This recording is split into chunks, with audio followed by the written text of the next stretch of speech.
Assalamualaikum warahmatullahi wabarakatuh. Selamat pagi anak-anakku yang sholih dan sholihah. Ketemu lagi dalam pelajaran pendidikan agama Islam. Untuk kali ini kita akan belajar mengenal kitab-kitab Allah Subhanahu wa Ta'ala.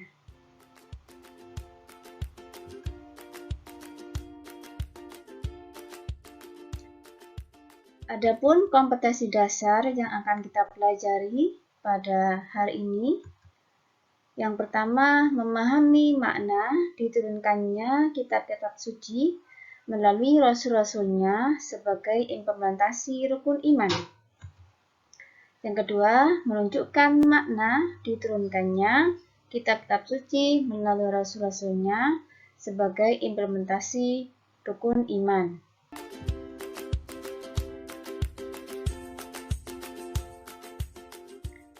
Beriman kepada kitab-kitab Allah Subhanahu wa Ta'ala. Kitab suci adalah firman-firman Allah Subhanahu wa Ta'ala yang dibukukan. Kitab suci berisi tentang ketentuan, perintah, larangan, petunjuk, dan pedoman hidup bagi manusia demi mencapai kebahagiaan dunia dan akhirat kelak. Kitab suci juga disebut dengan kalamullah. Percaya kepada kitab merupakan rukun iman yang ketiga. Iman kepada kitab suci artinya percaya dan meyakini bahwa Allah Subhanahu wa Ta'ala menurunkan kitab suci kepada rasul-rasulnya sebagai pedoman hidup.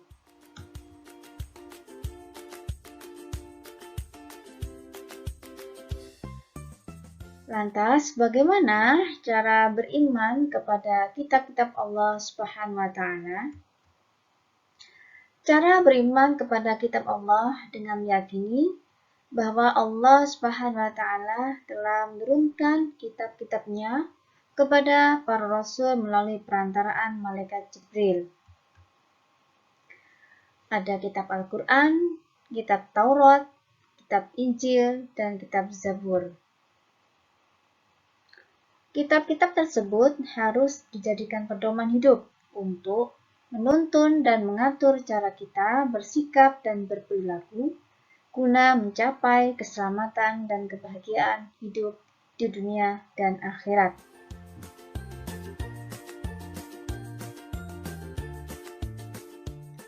Beriman kepada kitab-kitab terdapat dua cara. Beriman kepada kitab sebelum Al-Quran, caranya yaitu dengan meyakini jika kitab-kitab tersebut benar-benar wahyu Allah, bukan karangan dari para rasul. Meyakini akan kebenaran isinya.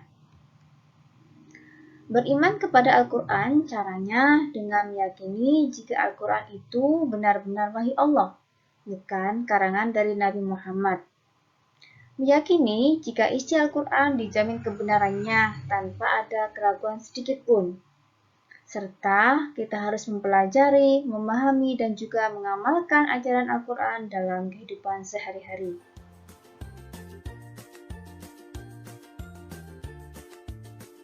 Kitab dan Suhuf. Kitab adalah kumpulan wahyu Allah yang disampaikan kepada para rasul untuk diajarkan kepada manusia sebagai petunjuk dan pedoman hidup. Suhuf adalah wahyu Allah yang disampaikan kepada Rasul, tetapi masih berupa lembaran-lembaran yang terpisah. Nama-nama kitab Allah Subhanahu wa Ta'ala. Ada kitab Taurat, kitab Zabur, kitab Injil, dan yang terakhir adalah kitab Al-Quran.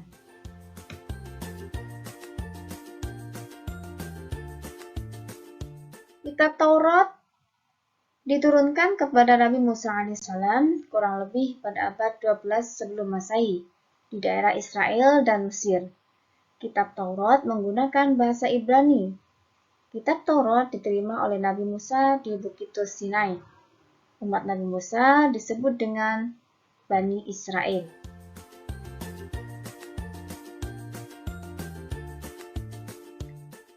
Kitab yang kedua yaitu kitab Zabur. Kitab Zabur diturunkan kepada Nabi Daud alaihissalam ketika beliau menduduki tahta sebagai Raja Bani Israel pada abad 10 sebelum Masehi di tanah Kan'an. Kitab Zabur disebut juga dengan Mazmur.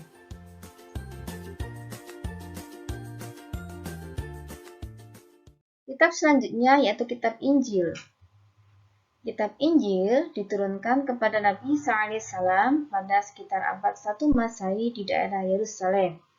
Dalam bahasa Yunani, Injil berarti kabar selamat, pelajaran yang baru atau kabar gembira.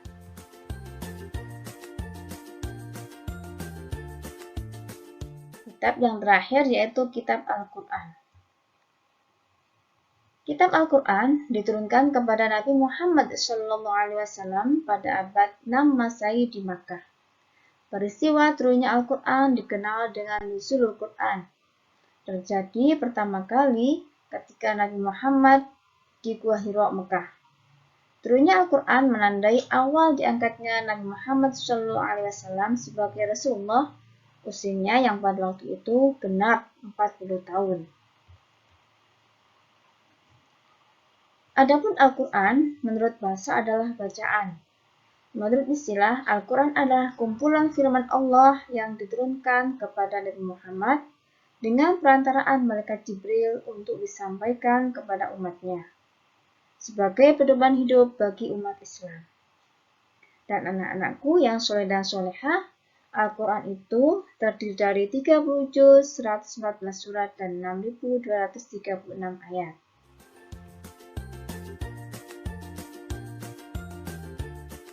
Lantas, berapa lama sih waktu turunnya Al-Quran itu? Al-Quran diturunkan oleh Allah Subhanahu wa Ta'ala secara berangsur-angsur, yaitu selama 22 tahun, 2 bulan, 22 hari. Bila dibulatkan menjadi 23 tahun yang terbagi menjadi 2 periode, yaitu periode Makkah selama 13 tahun dan periode Madinah selama 10 tahun.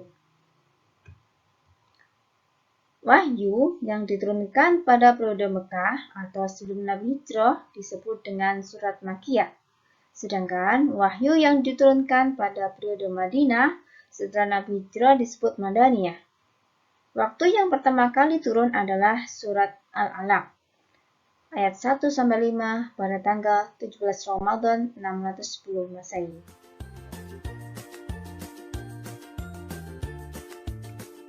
Anak-anakku yang soleh dan solehah, isi kandungan Al-Quran secara keseluruhan meliputi yang pertama yaitu masalah akidah, kepercayaan, keyakinan, dan keimanan. Yang kedua, masalah ibadah, yaitu mengenai hubungan manusia dengan Allah Subhanahu wa Ta'ala. Yang ketiga, tentang syariah, ajaran, dan peraturan. Yang keempat, muamalah, hubungan manusia dengan sesamanya. Yang kelima, yaitu kisah-kisah, yaitu cerita-cerita tentang umat terdahulu.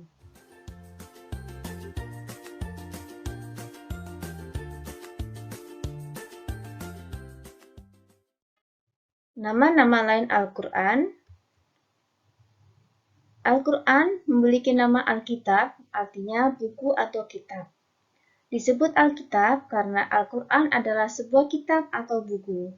Alkitab berarti yang ditulis. Yang kedua, Al-Bayan artinya penjelas karena Al-Quran menjadi penjelas terhadap perkara-perkara yang pada saat itu dipertanyakan. Yang ketiga, Al-Furqan yaitu pembeda karena Al-Quran menjadi pembeda dan sebagai petunjuk untuk memudahkan membedakan antara yang benar dan yang salah. Yang keempat, Al-Dzikir artinya pengingat karena di dalam Al-Quran banyak sekali peringatan-peringatan. Yang kelima, Asy-Syifa artinya obat, sebab Al-Quran dapat menjadi obat bagi yang mau membaca Al-Quran, apalagi mau memahaminya.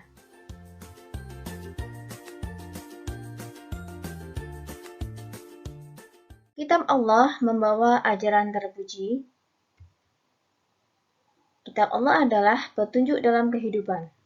petunjuk kepada manusia untuk berperilaku. Kitab Allah Subhanahu wa taala membawa ajaran terpuji, yaitu ajaran terpuji kepada Sang Pencipta Allah Subhanahu wa taala. Yang kedua, ajaran terpuji kepada sesama manusia. Yang ketiga, ajaran terpuji kepada hewan, tumbuhan. Dan yang keempat adalah ajaran terpuji kepada diri sendiri.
Alhamdulillah, anak-anakku yang soleh dan solehah, terima kasih. Itu tadi materi yang telah kita pelajari. Mohon maaf apabila ada salah. Wassalamualaikum warahmatullahi wabarakatuh.